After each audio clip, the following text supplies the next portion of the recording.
It's, yeah, it is. Oh, no.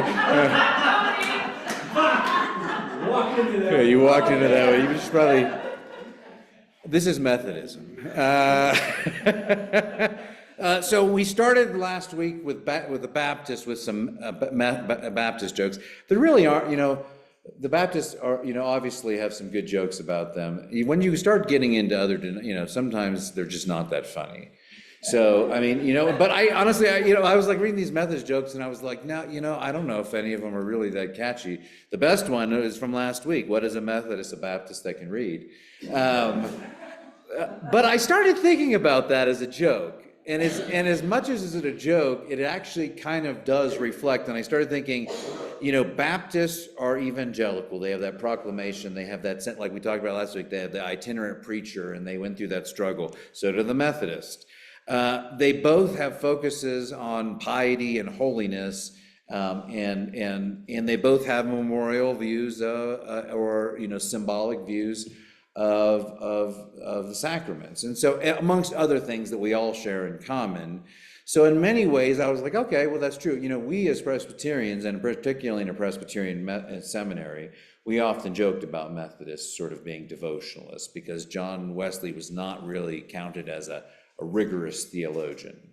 There were other Methodist theologians, but John Wesley, the founder of the whole Wesleyan movement, was not he was a devotionalist. It was always about love and the heart and that sense of connectedness. And that just there are not really that many great theologians that we look back to, like, pivotal or monumental theologians since the time of Calvin and Luther that we get. Wesleyans didn't pull that.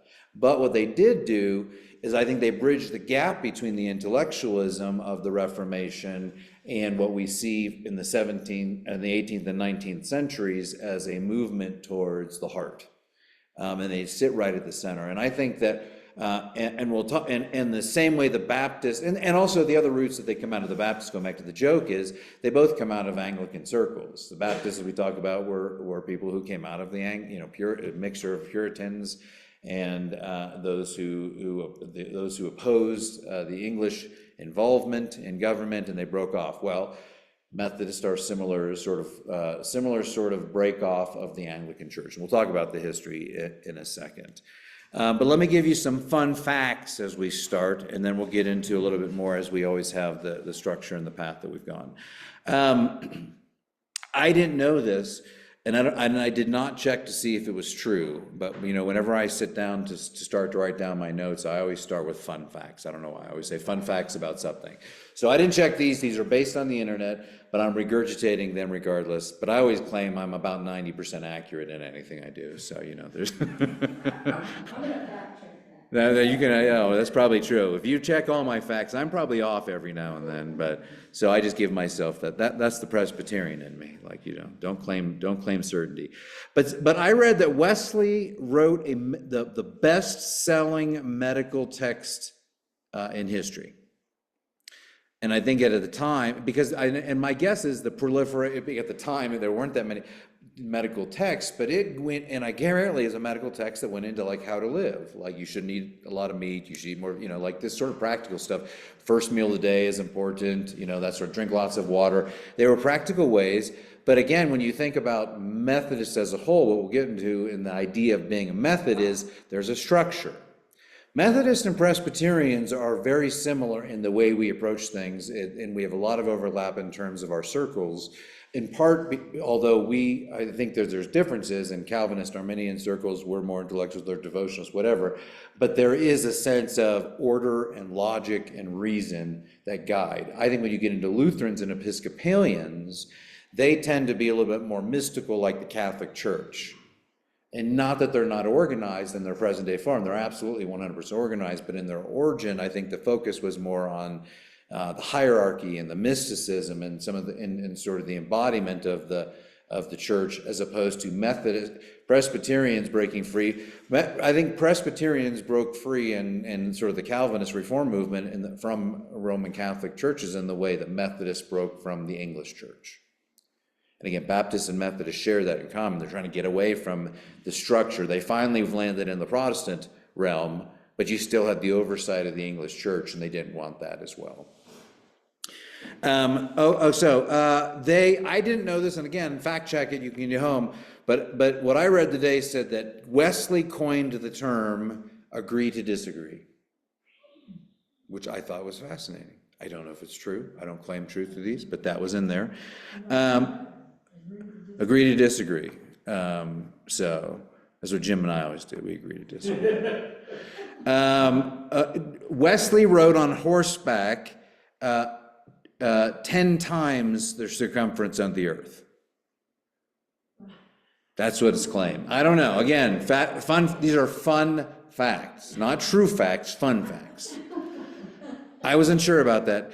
Methodist, the term Methodist was originally a derogatory term. It was kind of a slam. We Presbyterians still use it as one, but just kidding.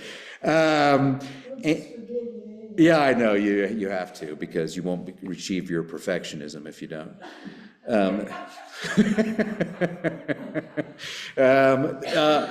During Wesley's life, it went from 4 Methodists to 132,000 Methodists, which is remarkable. I just think is just, when you think, and I'll say this, Methodism, when we as Presbyterians don't really, we talk about Calvin being our patriarch, but we don't really claim to be Calvinists. Wesleyans and Methodists are like full-on proud of their heritage with John Wesley, and so I don't think I look back to Calvin with scholastic pride that what he did when offered to the church was important, but Wesleyans are like, we're Wesleyan, and so the fact that they grew from that is no small feat, and I think it's phenomenal. And I think, and actually, I'll even say myself, in preparing for today, I have grown in my appreciation for Methodists. Not by a lot, but by a little. Just kidding. And the Methodist denomination, as we understand today, actually didn't happen until after Wesley's death. So those are my fun facts. Okay, stats about it. Today there are 45,000 churches, Methodist churches. About half of them, of the communities, are in the U.S. There's 6.8 million in the U.S., and there are 6.5 million outside of the U.S. Today there are, although there's a lot of denominations, they all fall under this sort of larger, what was called the United, and we'll get into the history and I'll show you where those came into being, but what was called the United Methodist Church was different from the ELCA, the Evangelical Lutheran Church, or the PCUSA, or the ECA, the Episcopal Church of America, in that it was a global entity. And this was the big push, this was the big rub they had over the last couple of years. I don't know if is the official split counted in 24 or is it 23? I'm not even sure. Was it official? And I don't even know what level of official, I don't even know where they're at in that process. I know they're still working some stuff out, what it stands for, but I think the split has happened. So let's just say 24. But with the challenge of that split is that it was around the issue, primarily the issue of gay ordination or transordination within the denomination. But now United Methodist Church is a more affirming body that allows for ordination of homosexuals and transgendered individuals. Global Methodism does not. Now, I'm of the opinion that this split had to happen, and I affirmed the split. Although I do not normally affirm splits, I felt like the American United Methodist Church needed to split from the global side of it, because everything on a more progressive understanding of ordination or faith or human sexuality is a modern Western evolution. In Africa, Asia, all of the, South America, they do not embrace in general more progressive views of thought, and those are Western views of thought. So for the United Methodist Church to force a more progressive or liberal view into what was the global United Methodism would have just been another form of colonization, imperialism, whatever you want to call it. And so I think that there are those of more of the progressive side of that understood that said we need to split. Now, there's a loss in that, but it's an unreconcilable loss. And I think it's what all of them made. And actually, in the Baptist churches, is going through this too, but because they're not a central body unit, they don't have to deal with it in that sort of large, big tent setting, because there are all these little small tents that are dealing with it. So you have Baptist churches that are absolutely progressive, Methodist churches now. So when you think of the United Methodist Church going forward, you should think of it as akin to the Episcopal, Lutheran, or Presbyterian, more liberal counterparts. They are aligning themselves with that cluster. Now, even within that, there's differentiation. Affirming is not inclusion, being openness is not, there are ways we use those words differently. And then there's global Methodism. That's the term they're going with right now? Global Methodism. And we'll get into a little bit of the history. It's sad, but I think it's necessary. I don't think that it would have gone, and I'm not saying it's gone well, because there's no split. When the PCUSA, when we had our churches split in 2014, it didn't go well. I'm a hold on to the denomination, hold on to their property propagandist. When I'm working with Montrose Presbyterian up, they want to leave the PCUSA, and I told them flat out, if you try to leave the denomination, we're going to have a new presbytery headquarters, and we'll rent out that property, and we'll fund our presbytery from it. And they're like, we put all this money in it. And I said, I don't really care. Same thing here. This is the Presbyterian Church's property. That's the way we function. That's the way the church has functioned for 150 years. It's not my property, it's not your property, it's not the members' property. Because the big problem with that in any of these denominations, just as an aside, is let's say we let First Presbyterian Montrose go. Well, they have a let's say an endowment or a budget. They have a multi-million-dollar property. They have an endowment or a budget. Even if they were paying us for it, 2 years after they leave, they decide they want to close the church down. Well, where's all that money go? Divided amongst the members who happened to be there at the time? Well, that seems pretty opportunistic, because that church was built over decades of people's giving, which is why being a part of that denomination holds that. But the Baptist church run into that same problem too. Look behind everyone and see the rooster that is sitting on top of the... Is he coming onto our side? There's a rooster that is perching on the fence. I want to cut some little holes so they can stick their heads through to our side, and then we'll put some little bins of like feed so we can, tap their heads as they come through. But there's more to it than ordaining. No, I know, but that's More than that. But I don't think they would have divided if you didn't have human sexuality in that conversation. I agree, but there's a lot more. It is. I mean, and I would say the same thing going back to the Reformation. When Luther posted the 95 Theses, he wasn't trying to overthrow the church. And we often say, oh, it was about indulgences. It was about a lot more than indulgences. It was about, you could at least, 20 different things that they were complaints about, or whatever it was.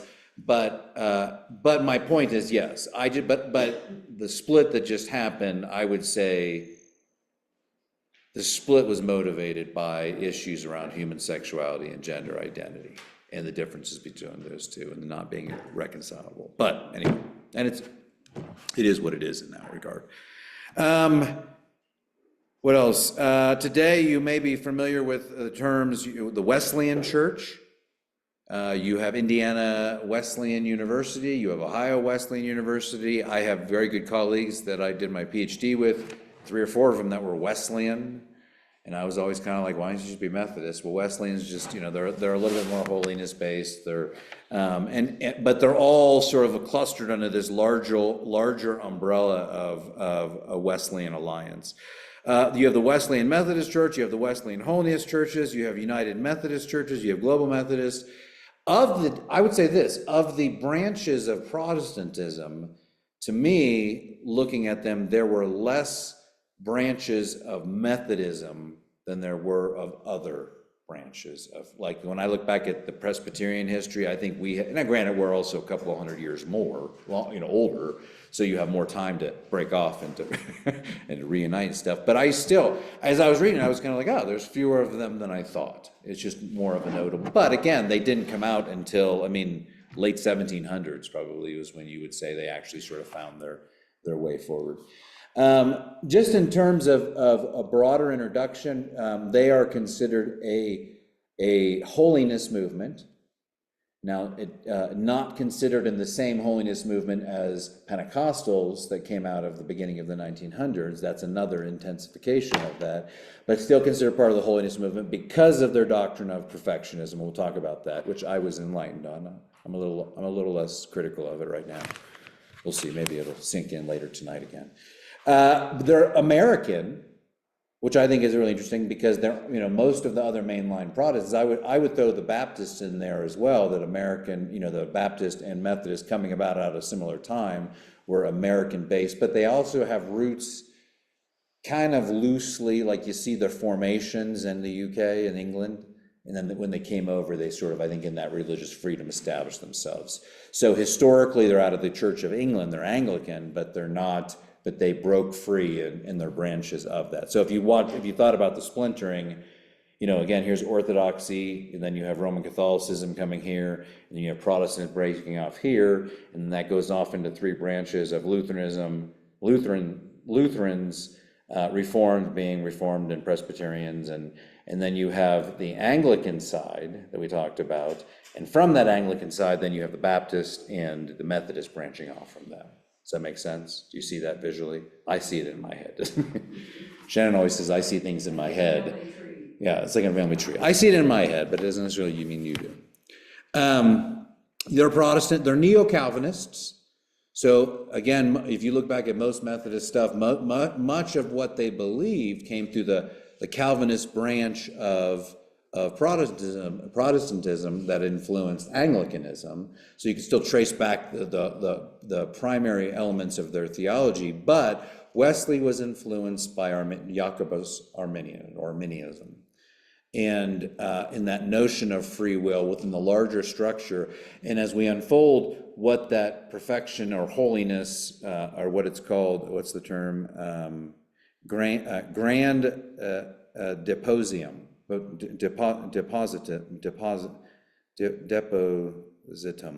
I don't know, it's a word I never heard of before, but it's basically the old word for an entire sanctification or holiness. And I think free will, the notion of free will or Arminianism fits to that, and there are reasons for that, and we'll look at those in a second. They are also considered a reform movement, not necessarily a Reformation movement, although they would be Protestant as a part of the Reformation that happened. They themselves too were a reform movement within the Church of England or the Anglican Church. They would also be considered a revival movement out of Anglicanism, and I think that you could also call, just to put it in different terms, non-denominationalism is a revivalist movement, or the Pentecostal church you'll see is a revivalist movement. Anytime you have sort of this charismatic, emotive, conversion-based or focused expression of the church out of something, it'll be considered a restorationist or a revivalist movement. I just in terms of my own connection and looking at this, just for another fun, I've told you this before, I was born and baptized into the Methodist Church. I was rebaptized in the Pentecostal Church, but my baptism came from the Methodist Church, and I didn't know this. I knew we went to a Methodist church, and it wasn't until I applied for the PhD program at Princeton and I got in, and I learned that they had just developed this new program called the Timothy Scholars, and it was for those of us who were focusing on youth and young adult spirituality. But it was entirely funded by the Methodist Foundation for Evangelism. So the Methodists paid for my doctorate. I was supposed to do Methodist gigs for like 10 years, one every year for 10 years, but I never did. They didn't really hold us true to that. I don't think they can revoke anything at this point. But what I love about that is that, and for me, I didn't know that I was Methodist, baptized Methodist, until my advisor and my closest advisor in my program, name was Kenda Dean, who's a Methodist, and my colleague that came in with me into the PhD program with Methodist. So I was saturated by Methodism. But I learned then that I was baptized Methodist. So for me, I think going from a Methodist to an Assemblies of God church was not a stretch in terms of theology, as we'll learn in a couple of weeks. But from that whole movement of that Arminian circle, part of it, for me, was a reaction against that brought me into the Reformed church. And I think it's interesting that the Wesley had a reaction towards Calvinist ideas, and so we're always we're always reacting to things. And that, I mean, Reformation's a reaction to the Roman Catholic Church. The break between the East and the West Church, there's reactions against things that produce social change. What else do I want to say? Okay, terms, and these are just sort of displaced terms, and I'll just talk about them theologically, and I'll probably go back to them a little bit. But the notion of prevenient grace is going to come into play. This prevenient grace is an important doctrine for Methodists. Now, what prevenient grace is that Methodists believe that you are saved by grace alone and by faith alone, but they also hold a doctrine of free will. So the question becomes, how do you hold on to the idea? So as a Presbyterian or as Reformed circles would say that everything about your salvation is from God. So my turning to God is God within me and the Spirit within me. My words uttered of, Christ save me, whatever, those are from the Holy Spirit and is by God. So within Reformed circles, there's nothing that humans do that we can claim that we had any part in. It's 110%, if that's such a thing, God. Now, what I think is interesting is prevenient grace for Methodists means that God suspends our sinful state. So they would go with Calvinists and say that total depravity, but prevenient grace theologically means there's a suspension of that sinfulness enough that the Spirit restores our ability to choose. And in that moment, then we have the ability to choose the grace that is offered or to reject it, more like the Lutherans. It's a pretty fine nuance. I'm not really 100% personally, sorry to my Methodists, buying into it, just because I don't, and I understand more their desire to have the perfection of love, and I think that when you have the idea of being able to reach a state of perfection, you almost need some sense of human agency. And when we talk about their view of the fall and what comes out of that, they still preserve that sense of the capacity and the original state of being able to make that decision, which I think and so there are some somewhat logical ties. I like the Presbyterian church because it's logical, and what I saw in the Methodist church was logic and reason, but part of what mitigates that and changes that is that emphasis of human will over God's divine providence. And again, Wesley's reacting against something. So he doubles down in the same way as an AG boy going into into Wheaton. I was actually reacting against Calvin that actually brought me into it. But we react against things, and that's what allows us to have transformation. So prevenient grace is what we would, it sort of takes place of the fact that we couldn't do it again without God offering us this prevenient grace. So it's kind of a nuance of the total Reformed God does everything view. What is the word prevenient? Prevenient. What is that word? It's grace before. The grace is given before salvation. The notion of the prevenient is the pre that it comes. I'm not an etymologist, so I don't really know I didn't look up what the actual word. It's a fairly, hanging out with a bunch of Methodists, I heard the term prevenient grace a lot. They like to throw it at me, probably when I was poking fun. Wesleyan quadrilateral, we mentioned that before, is is basically if you imagine a square, and I don't know, I didn't look to see which one goes in which, I don't know if it really matters, but what the Wesleyan quadrilateral is, Wesley said that in order for you to understand any form of Christian knowledge, you needed four pieces. Scripture, and much like the rest of the Protestant and Catholic Church, Scripture remains high, so there's nothing unique about that. Tradition, meaning the denomination, the background, the history of that. The Wesleyans don't claim, unlike the Assemblies of God, those from Azusa Street, those Pentecostals, they'll be like, no, the church started in 1912. Whereas Methodists would say, no, we have a history that goes back to the Reformation. We have a history that goes before that. You see Catholic influences. You see, they would acknowledge the importance of understanding the history of the church. So tradition, reason, which I think is a Calvinistic fingerprint, that emphasis on the reason, the rationality, faith-seeking understanding. And I think where they probably differ, and I think it's a helpful nuance, is experience.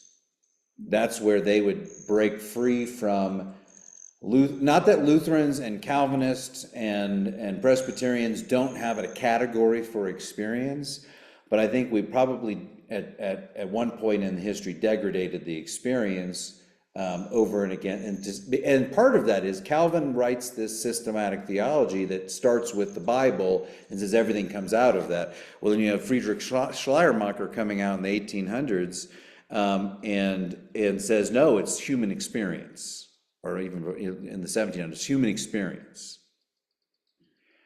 And that is what the beginning of what we call liberal theology. If I define theological categories, my understanding of God, the relationship between human and God, by my own personal experience, then I am placing myself as one of those points of authority. And for Friedrich Schleiermacher, the father of liberal theology, he said it was that feeling of absolute dependence on God that gave me this sense of I'm little, God's big, so there's a relationship here, and then unfolded the entire view of Scripture and the history of the church or Christianity or Israel, wherever you want, out of the notion of how do I perceive that. Now, obviously, you could tease that all sorts of different directions, because this goes back to my issue of us saying that God is an all-loving God, therefore God would never kill anyone, because that goes against the whole testimony of Scripture.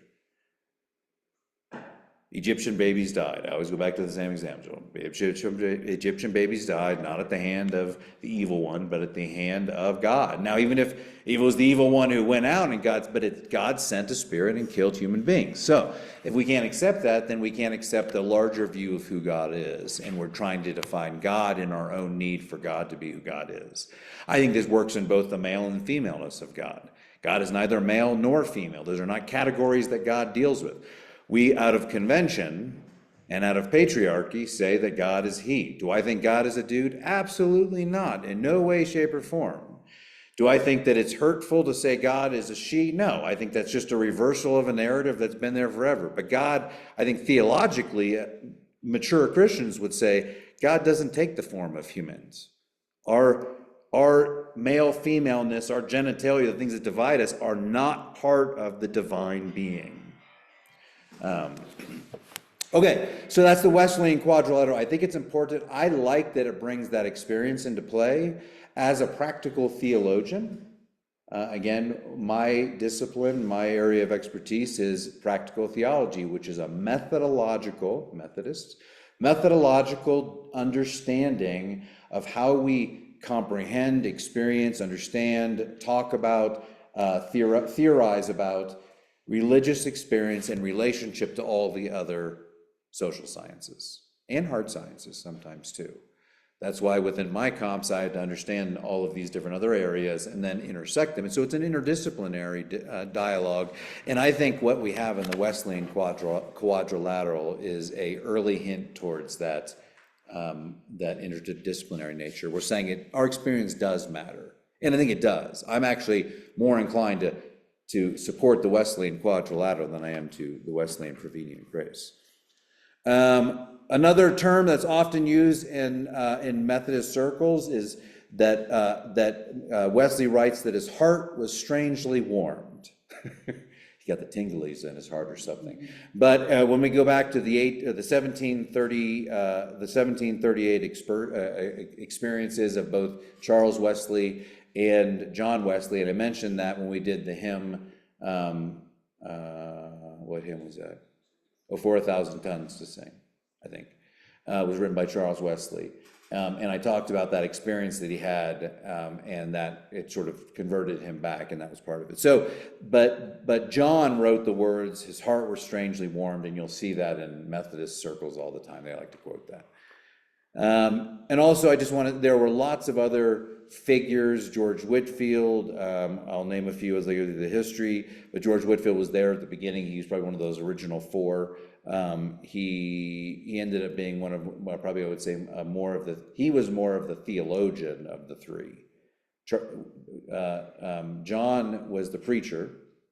And I'll say this, in everything written about Wesleyan beginnings, the term preacher is way more prevalent than pastor. And so there's this evangelistic endeavor of going out, the itinerant nature, the circling the earth 10 times on horseback. That's the process of evangelism, going out. George Whitefield would have been more of the pastoral side of I mean, I'm not a Methodist, so I don't know if that's fair, but I'll send this to my Methodist friends and see if I did a good job. The Methodists get their name, and they're derived from the idea that there was a method, the method or the methodical way. And here's what's interesting. Central to Methodist theology is this grand depositum. I don't know. It's the word deposit with Does anyone have depositum? Depositum. It's the word deposit with at the end. I didn't look up how to say it. So it's not, have you ever heard of this term? No, and I never have. In studying lots of theology for many years, I have lots of Methodist friends, never heard this term. But what it basically means is entire sanctification. Grand being the entire, so depositum must have some connection to in Methodism to sanctification, or Christian perfectionism. Now here's the thing. Catholics have the view that you do the best you can on earth, and then you go to purgatory, and people can influence that, and you got to be refined before you can go on. So there is the idea of Christian perfectionism within Catholicism, and this is the connective tissue between Catholicism and Methodism. Well, the abuse that surrounded that kind of left a bad taste. So for several centuries, no one talked about Christian perfectionism. But in this revival time where they're preaching and bringing people to faith, the very notion of you can turn from your former ways and actually achieve some form of perfectionism, which I think has grossly been misunderstood through probably most of Methodism, as I've looked at it today. I'm like, I even misunderstood it. I kind of understood it, but I was kind of like, yeah, you're just saying that to my friends. You're just trying to nuance to make it better. But I think genuinely, but here's what's interesting. Like the Orthodox thinking they're the origin, like the Roman Catholics thinking they go back to Peter, like the Baptists thinking they go back to John the Baptist, the Methodists, and I tried to call two of my Methodist friends who have PhDs and study Methodist theology and to say, is this actually what you all believe? And my guess is no. But somewhere in the mindset of Methodists throughout the history of their development, there was the assertion that Methodists exist to show the proper way. The method to. And it reminded me kind of a little Buddhist peppering in, kind of like there's a way to enlightenment. The Methodists were saying there is a way to reach Christian perfectionism. And it was a restoration of the idea. So imagine, again, the Catholic Church is saying you got to get perfect in your own life or you go to purgatory. Methodists don't believe in purgatory. You have a period after the Reformation where this sense of Christian perfectionism wasn't there. And during the Methodist revivals and also other revivals, you have this newfound idea that within the human condition, you can reach a state of Christian perfectionism or entire sanctification or grand depositum or whatever it is. But there was a belief that they were uniquely positioned, that God was sending these Methodists out to show the way, which I thought was fascinating. I did not know, I don't think you probably as Methodists, have you ever heard any of that? No, me either. So to me, it was something new too. How do they define perfection? What characteristics? We'll get in, hold that thought, because I'm going to get into that. It's centered in love, and I think, and it's not, and I have the list of the criteria of what it is, and it's not exactly what we think, although I think it's understood.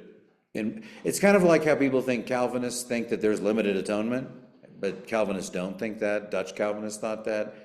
Methodists don't think you can actually be perfect and reach that state of sainthood where you're doing nothing wrong every day. But they do believe you can come to a place where you are living in a state of perfect love. That's what I would say. It's a perfection of love, not a perfection of the vessel. The vessel is always susceptible or capable of sinning. There's not like whereas I think in Buddhism, once you reach enlightenment, there's no going back, because you've materialized into the world. Okay, let's get into the history. And I'm going to go through that, and then we'll go through the different categories. So, 1929, you have John Wesley was born in 17. Or sorry, I don't know why I said 19. I got a problem with that. John Wesley, the founder of Methodism, was born in 1703. His brother Charles Wiley, the hymnist, was born in 1707.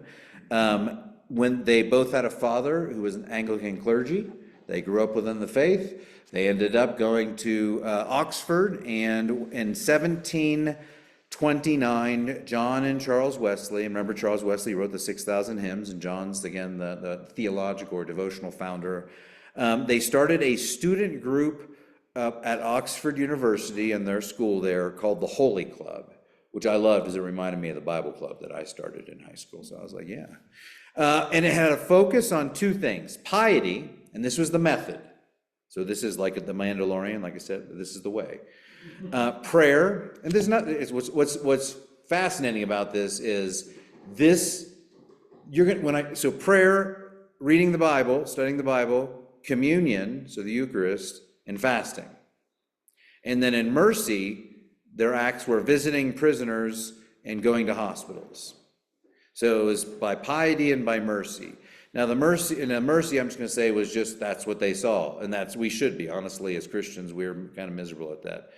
The whole prison thing, I have a deep conviction that we should be going to prisons as Christians, but we don't. But I think it's fascinating that the method or the way, and keep in mind, and I'm saying this and I'm emphasizing this because this was so revolutionary of the day, means that these things weren't happening. You look at the converse. If this was so revolutionary and it was like piety in the way, this is what we would call basic just devotional life. I mean, prayer, we're supposed to pray. Reading the Bible, you're supposed to read the Bible. Communion, yeah, we think we're supposed to go to church to celebrate communion. Fasting, we probably should do it more, but yes, I mean, that's the disciplining of the flesh, which goes back to the idea, again, we're talking about all this stuff that this is not our world. Fasting is a way to remind ourselves of that, to reset the balance in us. Throughout history, all philosophers, theologians talk about the balance. Everything finds a happy medium, or the golden medium, and finding the balance between that. Fasting is reset that. When I was teaching that class for Austin Seminary this past semester on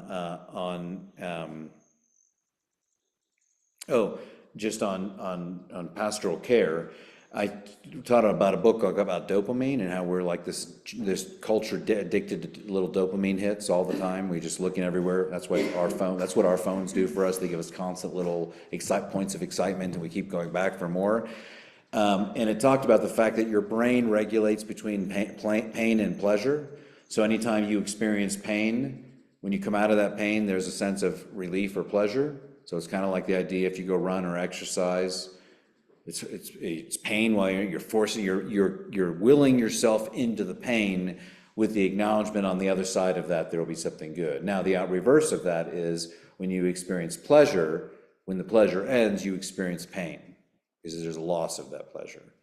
And so you eat some desserts, you feel good, you're done, you feel bad.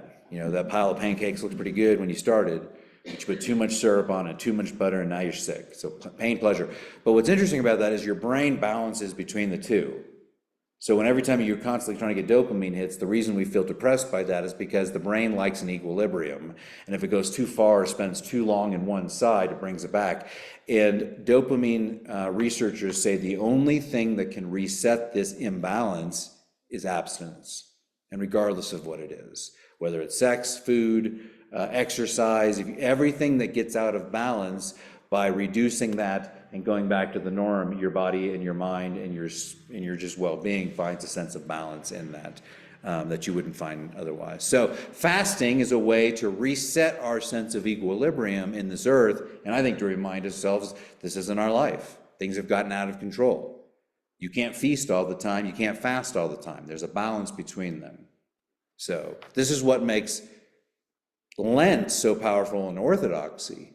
I think that, like, I actually would love to somehow participate at some year in my life in a full cycle of Lent in an Orthodox. The fasting they do is unparalleled in the Christian traditions. It's even more extreme than Roman Catholics. But by the end of it, holy cow, the feast! All of the Orthodox I know just say how amazing it is. Anyway, I'm off topic. That's what happens when my mind just starts going. Okay, back on track. So they make this club, they make it about piety, they make it about mercy, but these are central things to what's happening in Methodism. It was a pattern or a method. Now, everyone who comes out with a new way to do devotions, or a new system, or a new type of discipleship, or Christian disciplines, they're doing the same thing that Wesley did. They're providing a way or a means to conceptualize the spiritual life, which says that it wasn't there. And I think that's the important thing. That's indicative of what it was. They were addressing the apathy, the malaise of the church at the time. And I'm going to go quickly through now their history. In 1739, they started Methodist societies in London. These heartwarming experiences for Charles and John happened on a missionary trip to Georgia. And when they went back to England, they started Methodist movements. They felt like they had this way or this method they wanted to show. In 1744, they held their first conference of preachers. And what's interesting is this is again, I kept saying the word preachers. It wasn't a conference of pastors. It wasn't a conference of theologians. It was a conference of preachers. In 1758, so about a decade or so later, and this is another thing that I think that I didn't realize, and I really, had a sense of pride for the Methodist Church. They were of their sort of hallmarks, abolishment of slavery and equal rights stood out. I mean, I just kept, as I was reading different timelines, looking at their history and processing their history, that just kept, they're not only in what they did in their actions, but I think in their identity, there's a pride that they were one of the early abolitionists. So John Wesley baptizes 2 African slaves, and this, leading to all sorts of issues. Although, there were Ethiopians in the Bible baptized by Paul, but that's neither here nor there, or Philip. In 1766, you have the first Methodist congregation in New York City, and this eventually becomes the United Brethren in Christ, which is important because, I don't know how many years, I guess, almost 200 years later, this, what eventually becomes the United Brethren in Christ, reunites with United Methodist to become the United Methodist. So there's a reunification there. Good on them. 1771, American Methodists, there were 600 of them. So just to keep, now there were more Methodists in the UK that were I would say there were more Wesleyans in the UK. Methodism is more of that American expression. And that's not to say, and actually there's like an Anglican Methodist or Episcopalian, I think what it was, Methodist, Episcopalian Methodist or Methodist. There's some combination, and it kind of makes sense, of Anglican and Methodist because that's where their roots were. 1771 was the same year Francis Asbury came over as a missionary. He's considered the first, I think, missionary or sent over from America from the UK in the Methodist tradition. 1773 was the first conference in the U.S. of Methodist preachers. So again, emphasis on preaching and the itinerant nature of preaching going out. 5 years later, 1778, the Methodist Episcopal Church, there you go, that's what I was looking for. And what did I write there? Oh, it was the, I don't know what that word is, but anyway, I have no idea. Methodist Episcopal Church, but what was interesting, I wrote down here, is that was the first time they allowed an African American to preach, so 1778. So the fact that they were giving an African American authority to preach.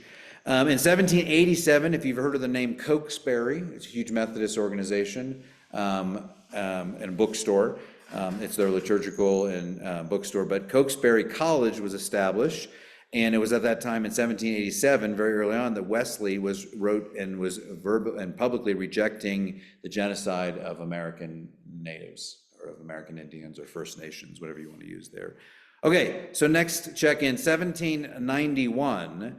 So 20 years. 20 years. 1771, there were 600 American Methodists. 1791, there were 57,000.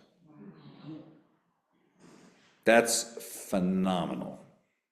I mean, you know. All on horseback. All on a lot of horseback. You know, and then also the same year that Wesley dies. Now, 1808 is when the first Methodist Constitution was constructed and adopted. This is why it said that Methodism didn't really come into full identity until after Wesley's death. Not that they weren't being called Methodist, but as an official organization, once they had that constitution came into place.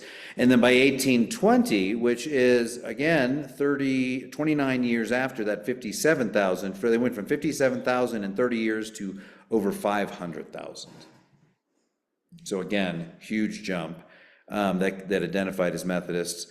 In 1843, so another 23 years after the 50,000 or 500,000, you have some radical abolitionists, and they form the Wesleyan Methodist Church.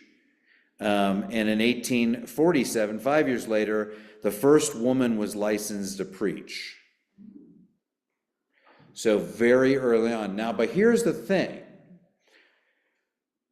When I was in the Assemblies of God, we had, you became probationary minister, then you were a licensed minister, then you were an ordained minister. So you gotta, like within the Presbyterian system, we don't have licensed and ordained, we just have ordained. Now I don't know how, and so this at the time, I think that part of the capacity for them to license a woman to preach very early on in what we would expect it to be was because they weren't licensing or ordaining a woman to be a pastor. They were licensing a woman to preach. And now that was the primary role in the Methodist ministry at the time, but I think my guess is had they decided to try to ordain and say this woman was over this church, they probably would have found more pushback at the time culturally. But I think what's good about that is it's the notion that African Americans and women marginalized communities still had the authority from the church and from the scripture to proclaim the gospel to others. The proclamation of the message relies on the authority of the larger message to share the good news as opposed to the authority of the individual. I am placed here in this church as your spiritual and theological guide, and I have a responsibility to that. And so I think it's interesting that they were forerunners in the proclamation, but again, later on they did, and we'll talk about that in a second, but women were ordained, but not then. In 1864, there were 1,800,000 Methodists. Is that right? Did I write that down right? I'll have to go back and look. I'm pretty sure that's right. Because that's only 40, and so really in the mid 1800s was probably the height of Methodism in that regard, because right now, I mean, if it was 1.8 million, today you have 6.8 million. So that's probably right. 1,800,000. And then it was also in 1864 that they had the first black person fully licensed as a preacher. So in the mid 1800s, they were licensing African Americans, which I just think is phenomenal. And then jumping ahead almost 100 years, because there was a lot of history about the abolitionists. They went back and forth. There were some smaller splits, but jumping ahead, in 1968, the Evangelical United, the United Brethren Church and I can't read my own writing, merged with the United Methodist Church to form merged with the Methodist Church to form the United Methodist Church in Dallas. That's where that happened. So it's not surprising that SMU is there, right? Have you all been to SMU? If you go to SMU, there's a little coffee shop right on the campus on the edge of it called Union. Anyone been there? You been to Union Coffee Shop? I'd rather wear a messenger. Have you been to that coffee shop? It was probably not there when you were there. It was a church plant, and one of my friends from seminary named Mike Ballman started, and it's this huge. We studied it as a case study for coffee shop evangelism. And then 2024, the United Methodist and Global split. Yeah. Was So the Methodist Church more in the northern part of the country, or in this? in terms of what? Time period? You mean that Reformed, or you mean the United Methodist Church? The church itself, was it more in the north? I don't know, to be honest with you. I didn't look at it from a geographical, do you know? I didn't look at it from a geographical I perspective. would imagine, based on what you're saying. The Brethren, I believe, are more north, correct? And the United Methodist and the Methodist Church was probably south. But I'll say this, as much as the United Methodist, in the history that went between those 100 years, there was a lot about slavery, a lot about, all the way, even up into the last century. It wasn't until 1972 that there was a final statement of equality. So, the Methodist Church falls along with other mainline churches in the same formation. But I think the seeds, and honestly, I think that because you have that Christian perfectionism in there is what allowed them to look at humans almost as individuals rather than as male, female, black, white. I almost feel like because you're abandoning that sense of divine providence to somewhat, that individual agency becomes that much more important. And if you value all humans as human beings, and they obviously were doing that in early abolitionist efforts, that sense of human agency came through. All right. If I were to say theologically, in addition to the perfectionism, new birth, assurance, imparted righteousness, obedience to God via piety and free will are some of the terms that kept coming up. I'm going to go through these. A lot of these are very similar to the rest of the Protestant mainliners, but I'll point out a few things that are unique. I only have about 15 minutes left. Cosmology is in general the same. They view in a heaven and a hell, and they do believe in angelic beings. Although, like the Presbyterian Church, although they have a doctrine of the Spirit, it's not emphasized, despite the fact that they have a lot of holiness connections. That's in modern day, I think that they have probably a similar sort of expression of the Spirit as Presbyterian churches do. It's interesting in terms of their relationship and their understanding of the cosmology and the way science describes it. I'll say this too. There was a lot easier statements of what Methodists believe than some of the other. Baptists were all over the place, but even Presbyterians. I was like, good job, Methodists. They actually laid it out pretty clearly. But they would say, they would make a statement that they preclude sciences making claims about theological issues and theology's claims about science issues. In other words, they don't think that science is able to make claims about theological issues because it's an explanation of the world. And they don't think theology should try to make claims about the science's world. So they have a compatibility view of science and theology, which I think is very much in line with many of the main lines. They said the creation, the doctrine of evolution is not in conflict with the theology of creationism. They have a complementarian view, and they believe that we have a common ancestor, and they actually tend in a doctrinal statement to be more affirming of theistic evolution than creationism. And they actually have statements against the notion of creationism because of the compatibility theory, that science reveals this stuff about us, and for us to ignore that is to us to deny something that is revealed. And so the compatibilistic view says, you know what, any notion, because we have science that's revealing millions of years carbon dating versus six to 10,000 years, they're saying, you know what, they have statements of rejecting extreme creationism. Yeah. I saw a sign one time and I thought it was really great. It said, "Science shows how God did it." And Yeah. it's a great- It's an exam. I agree. I mean, I think, and that's why I think, why not? Evolution doesn't take away, as long as you don't say evolution is outside of God. I mean, or that God didn't, if you say something, because that's the whole problem, is that you're dismissing the origin of creation in saying there was a Big Bang. But unless you confess that the Big Bang came through God, why couldn't God have created with one atom and blew it up from there? Who knows? Original sin, they do believe in. They believe we're dead in sin. That's that's their phrase, we're dead into sin. They believe in the notion of free will, that God gave free will, and they hold on to that the freedom of Adam and Eve's choices were a necessary aspect of God's love. That God had to give freedom of choice or it wasn't true love.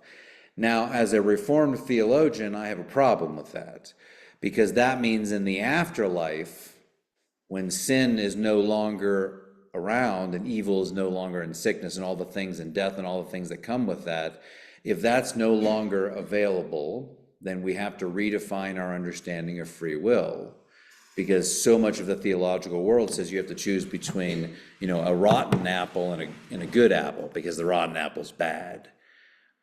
Now, I have a suggestion that free will is not about choosing between good and bad, but about choosing between two options. But if I said, here are two good apples that you can choose from, is that still free choice? Does that still suffice? Because if you're saying that it has to be a choice between good and evil, then we're suggesting that in the new heaven and the new earth, evil will still have some role. And we don't confess that. We confess that it's a world without. So if it's a world without, and our notion of God's loving choice is the choice between good and evil, or a moral choice, and it requires an evil, then the very notion of free will that God has extended, or that we project on God extending to Adam and Eve, cannot be the same in the afterlife, or we're just repeating the project over and over again. Does that make sense? So that's why I reject that understanding of free will, because it just repeats itself. But that's me. You can do what you want with that. What they would say is, again, well, I'll come down to this in salvation. They do 100. They have a high view of Bible, but they actually have that they do not believe in inerrancy statement within the doctrine. So they don't believe in the inerrancy, and like that there are errors in Scripture, but they do believe in the perfection. I think that Presbyterians hold the same thing, and so do Lutherans. We don't think that the Bible is without errors. There's also, because we see the history of interpretation and translation, where like there's fraught with human mistakes.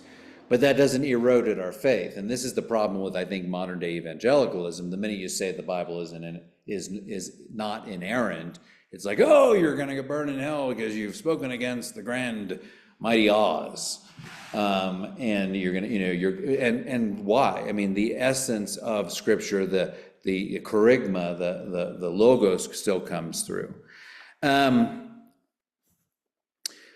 I want to come back to the perfectionism, but I'll do that in soteriology. Their view, Islam, no good, extension, there's nothing, the same as every other Protestant expression. But I will say this, in Israel, related to Israel, I was really surprised. They have some pretty strong statements dating back to 2016. So long before the current crisis that's going on, of an opposition to Israel's and having Israel having settlements in Palestinian land. I mean, to the point that it was pretty explicit. They're saying we don't, not that they don't think Israel still has a place, But and they back it scripturally to say that that Israel, again, like I've said, Israel is meant to welcome the stranger. So Palestinian land is not something, you know, got West Gaza, all that stuff. That is, they are definitely more in the seat of the Palestinians right now than they would be in the Israeli camp. They're Nicene in their understanding of who Jesus, no differences in terms of who Jesus was. They would fall into line to Orthodox theology. They have this, kind of like the Orthodox, at this sense of the death is the atonement, is the at oneness, that union. There is the sense of we were reconciled with God in the death. And I would say in terms of they definitely have a sacrificial view, probably more of a penal substitution. Not in the sacrificial view of God, that God needed to have that sacrifice. Like there's satisfaction theory, like God wouldn't be satisfied unless there was a sacrifice. Methodists, like Presbyterians, and that's the Calvinist root, believe in that penal substitution. We're forensically justified. Christ declared that over us. Christ was our substitution. Christ was that lamb, like Passover, that protected us. And reconcile us to God. Ecclesiology is pretty simple. Their mission is to provide for worship, the edification of believers, and the redemption of the world. So very much Orthodox, very much falling into line with everything else.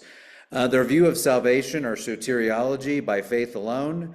Born again is not looked at as a one-time process. Calvinist Reform would believe once saved, always saved. The elect are coming to faith in God's own time and due to grace.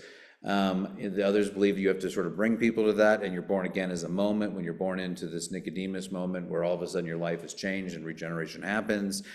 Methodists believe it as a lifelong process, much like Catholics probably. There's a journey, and the method is not a one-time brawl. The method is a way. This is the way, like the Mandalorians. But this is where the entire sanctification, again, or that grand deposizipium, or whatever it is, that notion of perfectionism, and here's what they say it is. It's not a perfection of knowledge. So there's no way that humans can come to a perfection of knowledge of who God is. We've been revealed in part, so that's good. I agree with that. It is not a freedom of mistakes. Now, this is a little nuance. It's like intention of mistakes. So if you intend to do something, you have not reached perfection, because your inclinations and your intentions are still coming from your sinful self. But I think it's the idea that maybe you unintentionally can make mistakes or bring about harm or bring about evil without knowing, even though it's not a part of your intention. So it's not a freedom from mistakes. It's not a freedom from infirmities. So it doesn't give us any sort of higher right or higher place in life. We're still going to be affected. We're still going to have diseases. We're still going to be, and it does not say that you're not going to be tempted. It doesn't bring you to a place of enlightenment where you're not affected by the material world. The material world and its woes and the evil ones can still impact you. It is a love that excluding, am I right there? Love excluding sin. So it's a love that seeks to eliminate sin from one's life, freedom from outside sin. So in other words, you can't ever stop the temptations. We're always going to be tempted, and that internal self is always going to, that inclination is there. You can't deny, they're not denying that. But there is the belief that you can be free from the outside expression of sin. Free from evil thoughts. They believe that you can come to a place, almost like a Buddhist enlightenment, where you're so immersed into the spirit that just those evil thoughts don't come in. You're so protected by the spirit. And I buy into that. I don't think that's perfectionism. I don't think you're perfect at that point, but that's the perfect of love, because your love for God is so great that the inclination of those sins, of those base sins, no longer affects you. Not that the evil one can't still tempt you, but you've created yourself a structure and a love of, and it is a freedom from evil tempters. So there is the belief that you can have spiritual protection around you in such a way that the evil forces, you can, the whole notion of rebuking the evil spirit, that those evil forces can't come against you. So it's perfectionism, and not in the sense of, I would say, it's a shame they use the word perfect for the same reasons I say when we talk about holiness, it's not perfection, it's set apartness. And I would like to understand Methodist perfectionism more as a heightened set apartness, almost akin to a Buddhist monk. That you relieve yourself from this and everything about your desire is totally geared towards, and I think, and having spent many, many years in studying a monastic community, I can see them in a place of them doing that. They're living that out. That's not to say they're not tempted, but they surround themselves in such a way that their entire life is saturated. So are they living in a state of perfectionism? Not in the sense of being perfect or without error or without sin or without, evil. That still is part of the cosmology of the world, but in a sense, if they've perfected their love for Christ, that all their desires are geared towards the love of God. And I do think that we can find, not that they can't fall from that place, but I think that you can come to that place where you're existing only in that space. So any questions about that? Okay. You did good. Are you good? I'm doing good. I'm doing okay. Getting my thumbs up from my Methodists.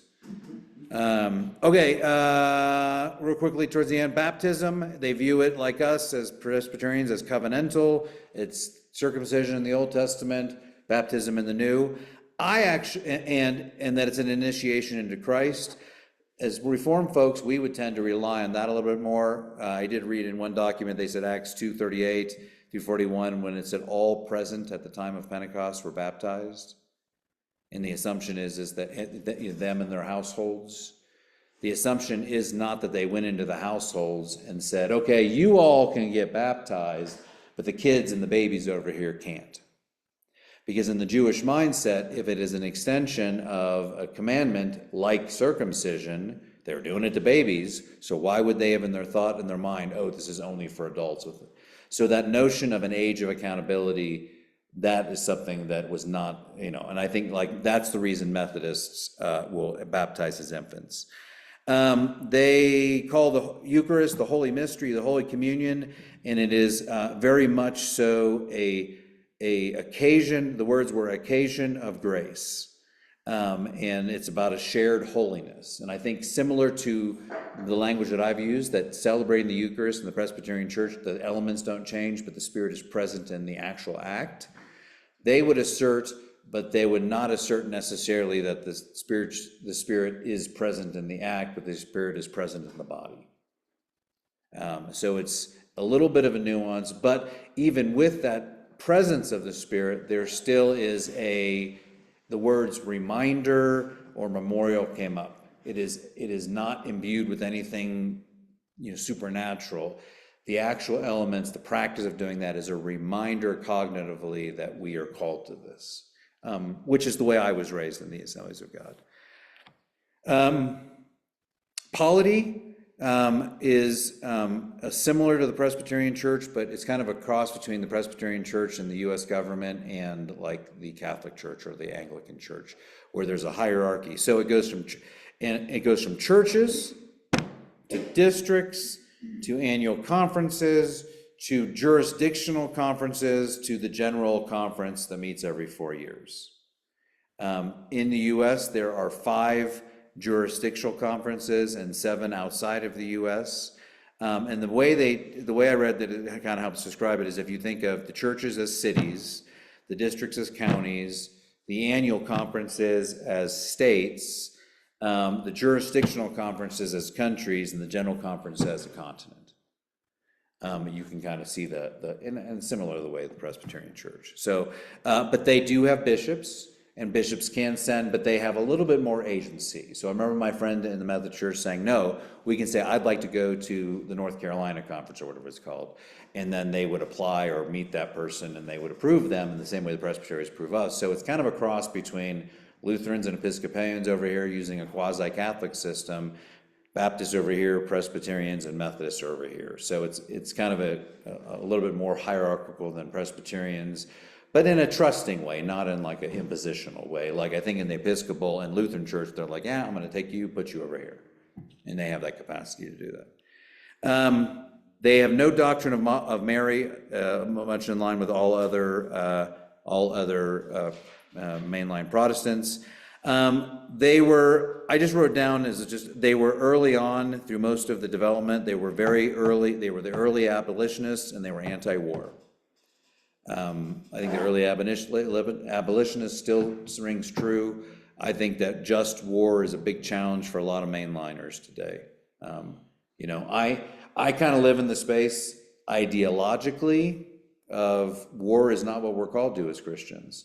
Ideologically, I would say if we truly believe this is life is not our own and to die is to gain, then to turn the other cheek is not just a suggestion. It's we have no business bringing hurt, pain, violence into the world.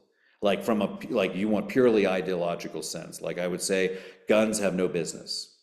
In a true ideological Christian world, guns have no business because that is us taking the life of someone else over and against. We say this doesn't matter. Our life is here. We are here purely for God's gain to proclaim freedom from this entrapment we have. Now, I know that that's a complicated issue. Now, saying that if someone came in and tried to attack one of my family members, I would definitely try to defend them. But it goes back to the say, sometimes I have ideologies or beliefs that I don't actually live out my own life, as we all do. The last thing I want to say as we end a few minutes over is I think that if I could say what defines Methodism is that Methodism is a way to reach the perfection of love. I don't want to call it Christian perfection. I think that's a misnomer. It's reaching the perfection of love for God. And the way they're doing that is just, it's like this is like, now Richard Foster, celebration of Christian disciplines. If we do these basic things that we all know we're supposed to do, we'll live entirely different lives, and we're going to push that, in our community the next year. How do we actually, this coming Sunday, I know I was a little scattered on Sunday. Once I got going, I got off notes and I just went everywhere. I went too long. Shannon said, you can't go that long again. I said, it had to just come out. But this week, we're going to be talking about practices and how they define us and why they're important. And these practices, prayer, Bible, communion, fasting, are central. In fact, I've identified into the Taizé community, daily prayers, the study of the Bible, not communion, but silence and communal work as being. So we're talking about practices and how they define us, but they all point towards disciplining ourselves, taking up our crosses daily and following Christ. But here's what I want to end. They have ordination questions that must be answered in order to be ordained in the Methodist Church, and they are these. Have you faith in Christ? So obviously, if you get that far, you should be solid on that. But here's where it gets interesting. Are you going on to perfectionism or perfection? And again, not perfect, but in holiness and perfection of love. I wish they'd nuance that. 3, do you expect to be made perfect in love in this life? So it's direct. It's like, you know the method, you know the way. We expect you to be striving towards this issue of sanctification in the life that you're currently living now. And then 4, as I just offered myself a nice lob, 4 is, are you earnestly striving for it? So it is, do you believe in Christ? Do you believe in the idea that we can perfect that love? Are you expecting to be made perfect? Not just do you believe it theologically, but do you believe that you actually, practically, are you doing, and are you enacting that practice?